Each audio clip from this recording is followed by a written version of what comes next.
Sajek valley. বাংলাদেশে মেঘের স্বর্গরাজ্য বলা হয় সাজেক ভ্যালিকে। রাঙামাটি জেলায় অবস্থিত সাজেক ভ্যালি তার অপরূপ নৈসর্গিক সৌন্দর্যের কারণে জায়গা করে নিয়েছে দেশের জনপ্রিয় ভ্রমণের স্থানগুলোর মধ্যে। তাই তো মেঘকে খুব কাছ থেকে ছুঁয়ে দেখার সাক্ষী হতে প্রতিদিনই হাজারো পর্যটক ভিড় জমায় সাজেক ভ্যালিতে। আজকের এই ভ্রমণ গল্পে শেয়ার করব সাজেকের জনপ্রিয় কিন্নার কটেজে এক রাত থাকার অভিজ্ঞতা। সেই সাথে দেখাবো কতটা কম খরচে আপনারা সাজেক ভ্রমণে আসতে পারবেন এবং কখন আসলে এমন মেঘের বেলা দেখতে পাবেন। সেই সাথে আরও থাকবে সাজেকের মিজোরাম বিয়ের কিছু বাজেট এবং প্রিমিয়াম ক্যাটাগরির রিসোর্টের সন্ধান। তাছাড়া আপনারা যদি সংখ্যায় কম হন তাহলেই বা কীভাবে সাজেক যাবেন থাকবে সেই সম্পর্কিত সকল খুঁটিনাটি তথ্য। আশা করি আজকের এই ভিডিওটি দেখার পর সাজেক সম্পর্কে আপনাদের সকল কনফিউশন দূর হয়ে যাবে। তো চলুন শুরু করা যাক দেশের সবচেয়ে বড় ইউনিয়ন সাজেক ভ্যালির ভ্রমণ গল্প।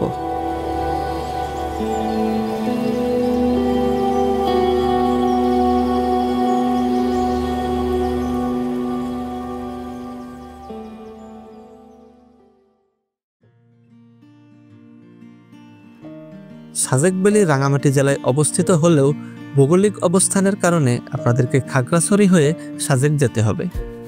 খাগড়াছড়ি যাওয়ার জন্য ঢাকার বিভিন্ন পয়েন্ট থেকে এসি নন এসি বাস পেয়ে যাবেন। নন এসি বাসে ভাড়া পড়বে 750 থেকে 850 টাকা এবং এসি বাসের ভাড়া পড়বে 1000 থেকে 1700 টাকা পর্যন্ত।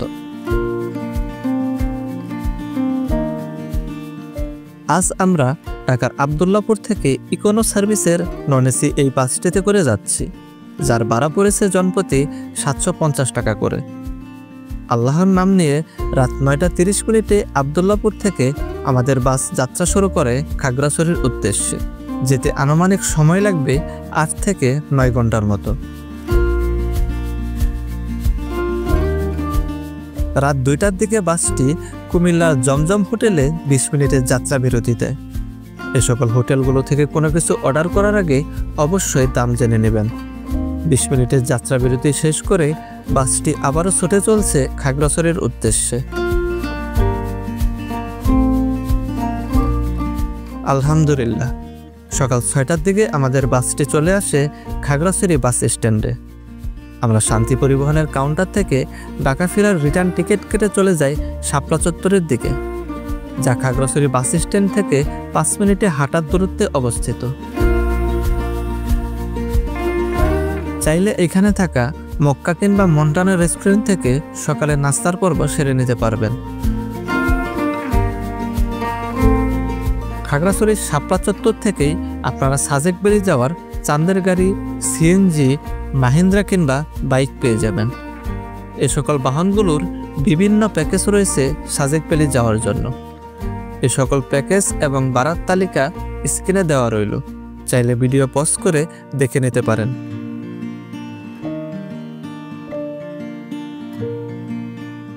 এবার আসা যাক, আপনারা যদি সংখ্যায় কম হন তাহলে কিভাবে সাজেক যাবেন।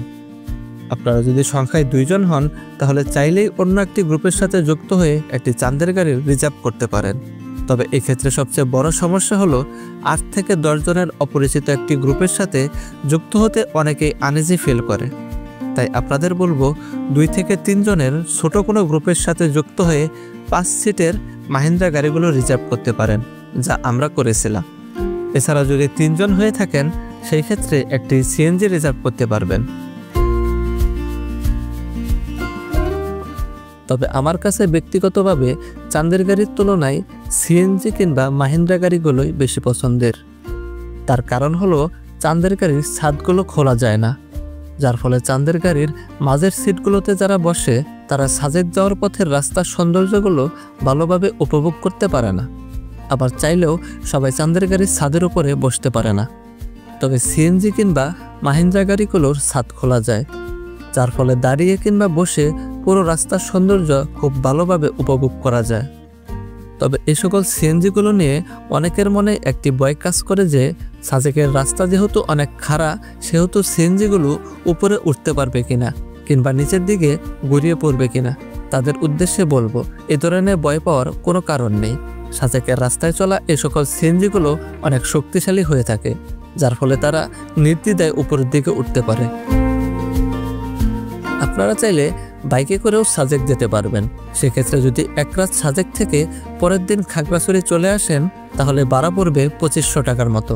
আর যদি খাগড়াছড়ির বিভিন্ন স্পট যেমন রিসাং ঝর্ণা, আলুটিলা পর্যটন কেন্দ্র এগুলো ঘুরে দেখতে চান তাহলে আরও এক্সট্রা 1000 টাকা যুক্ত হবে।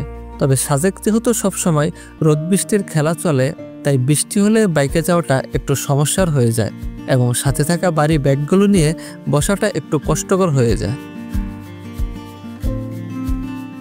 এখন আমরা যাচ্ছি বাগাইহাট আর্মি ক্যাম্পের উদ্দেশ্যে।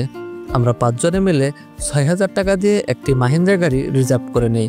আমাদের এই প্যাকেজে এক রাত সাজেক থাকা এবং পরের দিন খাগড়াছড়ির স্পটগুলো ঘুরিয়ে দেখাবে। যদিও আমাদের এই প্যাকেজের মূল্য 6700 টাকা ছিল, তবে আমরা যখন গিয়েছিলাম তখন পর্যটকের চাপ অনেক কম ছিল, যার ফলে 700 টাকা কমেই গাড়ি রিজার্ভ করতে পেরেছিলাম। চাইলেই যে কোনো সময় সাজেক ভ্যালি যাওয়া যায় না। বাগাইহাট আর্মি ক্যাম্প থেকে সকাল 10টা 30 মিনিট এবং দুপুর 2টা 30 মিনিটে সেনাবাহিনীদের 2টি স্কট সাজেকের উদ্দেশ্যে রওনা করে। কেবলমাত্র এই 2 সময়ই সাজেক ভ্যালি যাওয়া যাবে। চাইলে দিঘিনালা থেকেও সিএনজি কিংবা চাঁদের গাড়ি রিজার্ভ করতে পারবেন।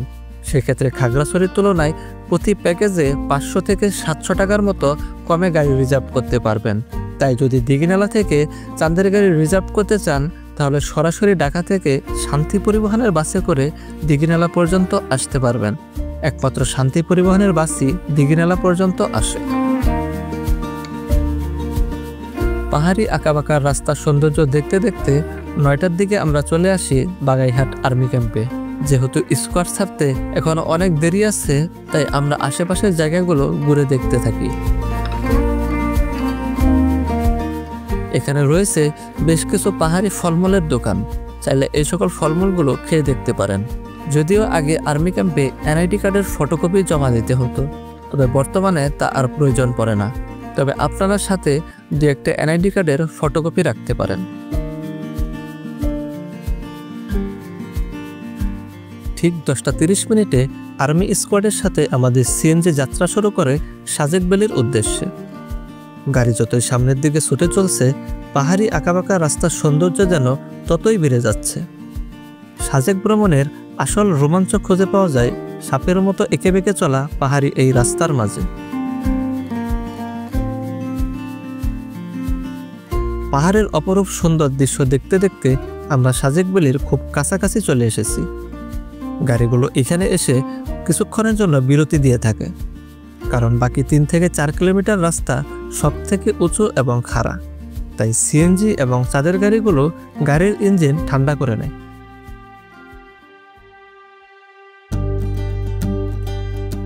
আলহামদুলিল্লাহ, অবশেষে দুপুর 1টার দিকে আমরা চলে আসি সাজেক ভ্যালিতে এবং সেই সাথে চলে যাই আমাদের আগে থেকে বুকিং দিয়ে রাখা কিন্নর কটেজে, যা সাজেক ঢোকার পথেই অবস্থিত।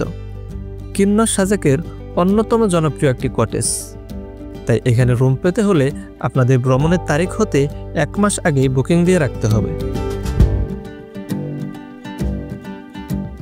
রুমে প্রবেশ করার পরেই দেখতে পাবেন বেশ বড় সাইজের একটি বেড। তাছাড়া সবথেকে ভালো বিষয় হলো কিন্নর কটেজ থেকে সাজেকের জনপ্রিয় মন্টানা রেস্টুরেন্টে সকালের ব্রেকফাস্ট কমপ্লিমেন্টারি হিসাবে দেওয়া হয়। সেই সাথে রুসাইগ্রামের প্রবেশও ফ্রি করে দেওয়া হয়। তাছাড়া রুমের বাথরুমটিও বেশ বড় এবং পরিষ্কার পরিচ্ছন্ন ছিল।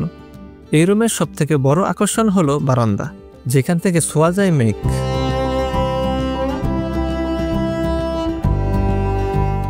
আমরা কিন্নর কটেজের 5 নম্বর রুমে উঠেছিলাম, যার ভাড়া পড়েছিল 5000 টাকা। এটি যেহেতু একটি কাপল রুম, তাই এই রুমে 2 জনের বেশি থাকতে পারবেন না।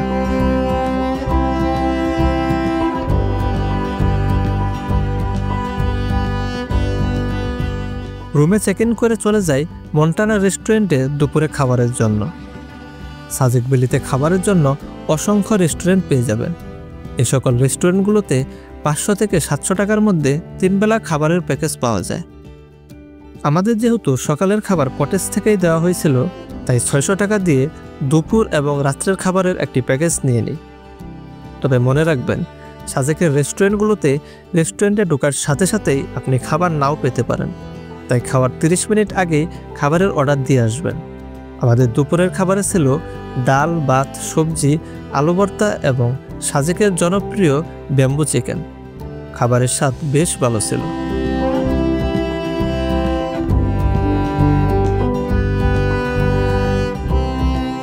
দুপুরের খাবার শেষ করে কটেজে গিয়ে কিছুক্ষণ রেস্ট নিয়ে বিকালের দিকে বের হয়ে পড়ি কংলাক পাহাড় এবং লুসাই গ্রাম ঘুরে দেখার জন্য।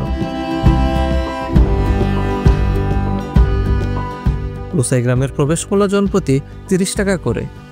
এছাড়াও 100 টাকার বিনিময়ে 20 মিনিটের জন্য লুসাইদের ট্রেডিশনাল পোশাক ভাড়া করতে পারবেন। লুসাই গ্রামে প্রবেশ করার পর লুসাইদের নানান ঐতিহ্যের নিদর্শন দেখতে পাবেন।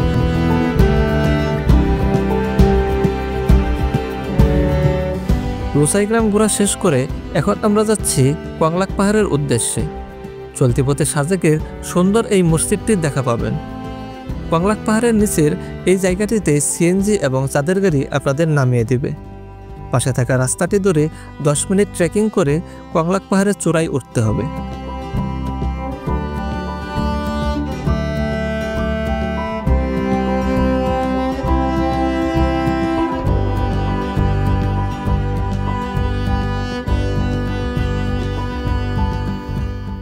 কংলাক পাহাড়ের চূড়া থেকে সুন্দর একটি সূর্যাস্ত দেখে আমরা চলে আসি হেলিপ্যাডে।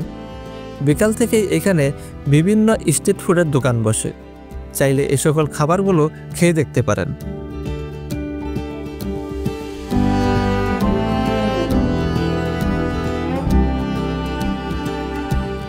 হেলিপ্যাডে ঘোরাঘুরি শেষ করে আমরা চলে যাই রাতের খাবারের জন্য। রাতের খাবারে ছিল ব্যাম্বু বিরিয়ানি।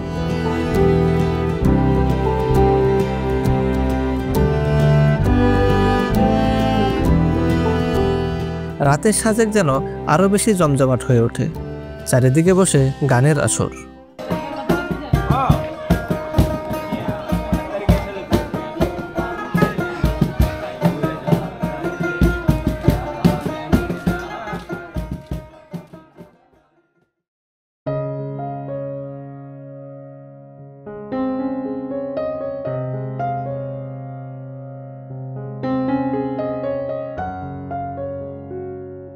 সাজেক ভ্যালি থেকে আপনাদের জানাই শুভ সকাল। চারিদিকে মেঘের চাদরে ঢেকে আছে পুরো পাহাড়। সকালের এই সময়টুকুতে সাজেকের যেদিকেই তাকাবেন চারিদিকে শুধু মেঘ আর মেঘ দেখতে পাবেন, যা ভ্রমণপ্রেমীদের বারবার আকৃষ্ট করে সাজেক আসার জন্য।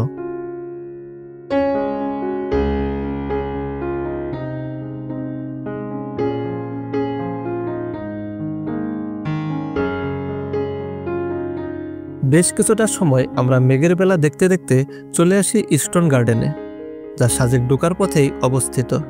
ইস্টন গার্ডেনের প্রবেশ মূল্য জনপ্রতি 20 টাকা করে এবং ইস্টন গার্ডেন থেকে আপনারা বাংলাদেশ সাইটের ভিউ দেখতে পাবেন।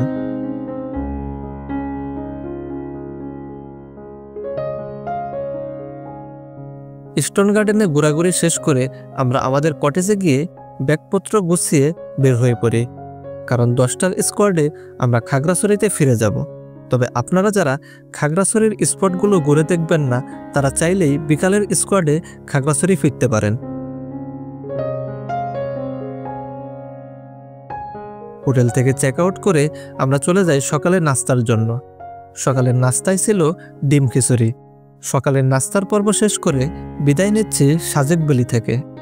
আমাদের পরবর্তী গন্তব্য খাগড়াছড়িতে অবস্থিত রিসাং ঝর্ণা।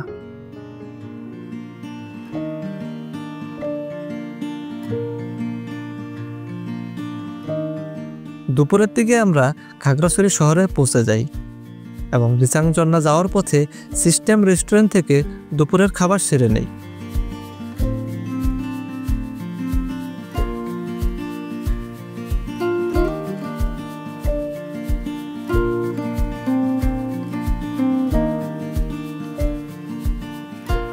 এখন আমরা আসছি রিসাং ঝর্ণার মূল ফটকের সামনে। এখান থেকে জনপ্রতি 20 টাকা দিয়ে টিকিট কেটে ভিতরে যেতে হবে। মূল ফটক থেকে কিছু দূর এসেই চাঁদের গাড়ি এবং সিএনজি আপনাদের এইখানে নামিয়ে দেবে। এখান থেকে 10 মিনিট হেঁটে নিচের দিকে গেলেই পেয়ে যাবেন রিসাং ঝর্ণা। এখানে আসলে আপনারা অনেক বাইক পেয়ে যাবেন। যারা হাঁটতে পারবেন না তারা চাইলেই বাইকে করে যেতে পারেন।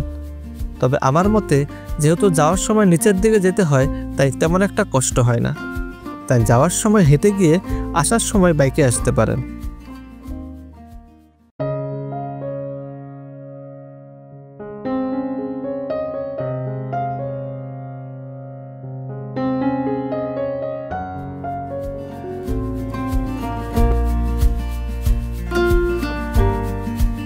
আমরা যখন সাজেক গিয়েছিলাম তখন প্রায় 1 মাস বন্ধ থাকার পরে সাজেক এবং খাগড়াছড়ির পর্যটন স্পটগুলো খুলে দেওয়া হয়, তাই পর্যটকের চাপ তেমন একটা ছিল না, যার কারণে রিসাং ঝর্ণাতেও তেমন মানুষ ছিল না।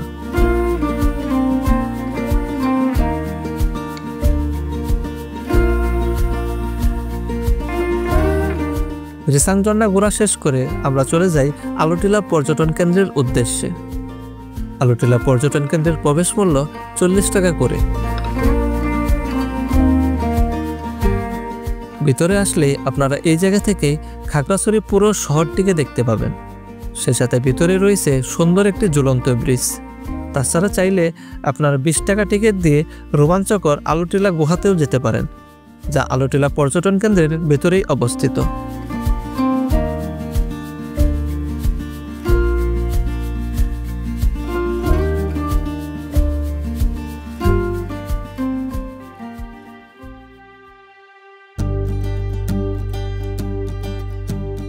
এইবার চলুন জেনে নেওয়া যাক সাজেকের মিজোরাম ভিউয়ের কিছু বাজেট এবং প্রিমিয়াম ক্যাটাগরি রিসোর্টের নাম।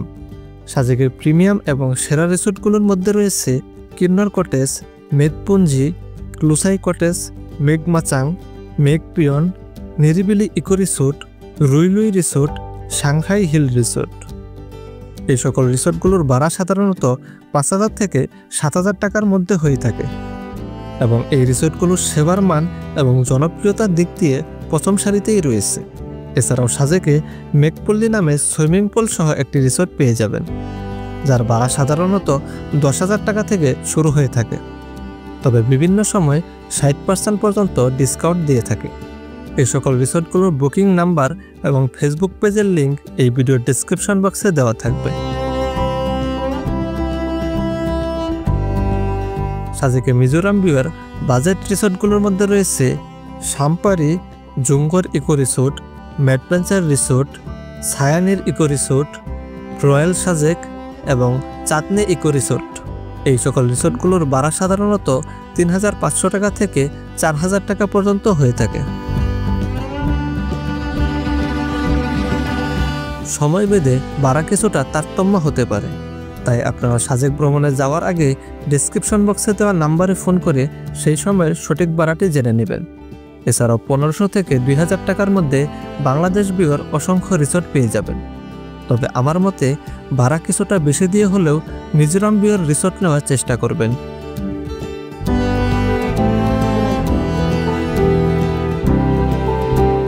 আমার বলা রিসোর্টগুলোর বাইরেও অসংখ্য ভালো রিসোর্ট রয়েছে সাজেকে, তাই সাজেকের মিজোরাম ভিউয়ের ভালো রিসোর্ট খোঁজার জন্য চলে যান আপনার ফোনের গুগল ম্যাপে। সেখানে গিয়ে সাজেক বলে লিখে সার্চ করুন।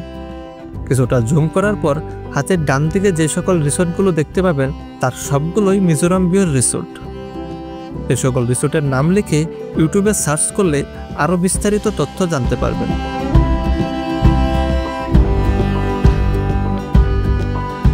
সাজেক ভ্রমণের বেস্ট সময় হচ্ছে সেপ্টেম্বর এবং অক্টোবর মাস। এই সময় বৃষ্টি এবং মেঘের অপরূপ সৌন্দর্য দুচোখ করে উপভোগ করা যায়। এছাড়াও আগস্ট এবং নভেম্বর মাসেও মোটামুটি ভালো মেঘ দেখতে পাওয়া যায় এবং বছরের বাকি সময়গুলো অন অ্যান অ্যাভারেজ।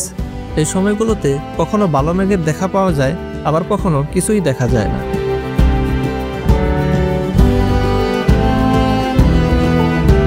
সাজেক ছোট্ট একটি জায়গা, তাই শুক্র শনি কিংবা সরকারি ছুটির দিনগুলোতে সাজেক ভ্রমণ থেকে বিরত থাকুন। ছুটির দিনে যদি সাজেক ভ্রমণে আসতেই হয় তাহলে অবশ্যই আগে থেকে হোটেল কিংবা রিসোর্ট বুকিং দিয়ে আসবেন।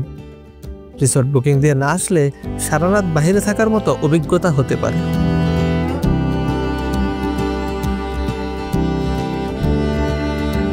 তো দর্শক বন্ধুরা, আজকে সাজেক ভ্রমণের গল্পটি কেমন লাগলো তা কমেন্ট করে জানাতে পারেন। সাজেক সম্পর্কিত আর কোনো তথ্য জানার থাকলে অবশ্যই কমেন্ট করুন।